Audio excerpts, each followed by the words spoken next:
Hi மக்களே, loan வாங்கிட்டு ஆனா ஏதோ ஒரு கஷ்டமான சூழ்நிலையினால அந்த லோன் அமௌண்ட்டை பே பண்ணாம நீங்க இருக்கும் பொழுது லோன் ஏஜென்சிக்காரங்க பண்ற தொல்லையை தாங்க முடியாம ரொம்ப கஷ்டப்பட்டுட்டு இருக்கீங்களா? அப்போ இந்த வீடியோ ஃபுல்லா பாருங்க. தமிழ்நாடு கவர்மெண்ட் ஒரு பில்லை இன்ட்ரடியூஸ் பண்ணிருக்காங்க. அதன்படி ஒரு கடனை வலுக்கட்டாயமா வாங்குறதுனால அந்த கடனை வாங்கினவங்க தற்கொலை பண்ணிக்கிறாங்க அப்படின்னா கண்டிப்பா அந்த நிறுவனம் மட்டுமே பொறுப்பாவங்க.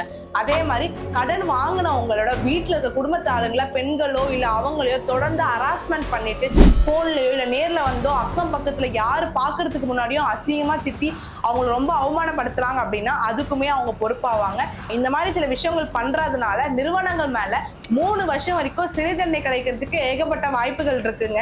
இந்த விஷயம் இப்படி இம்ப்ளிமெண்ட் ஆகுறதுனால நிறைய லோன் ஏஜென்சிக்காரங்களா இருக்கட்டும், ஏன் நிறுவனமா இருக்கட்டும், இந்த மாதிரி சில விஷயங்களை முன் வந்து பண்றதுக்கு பயப்படுவாங்க. அதே மாதிரி கடன் கொடுத்தவங்களுக்கும் கடன் வாங்குவங்களுக்கும் இடையே எதனா பிரச்சனை வருது அப்படின்னும் போது அதை தீர்த்து வைக்கிறதுக்காக குறை தீர்ப்பாயரை அரசு நியமிக்கலாம் அப்படின்னு சொல்லியிருக்காங்க.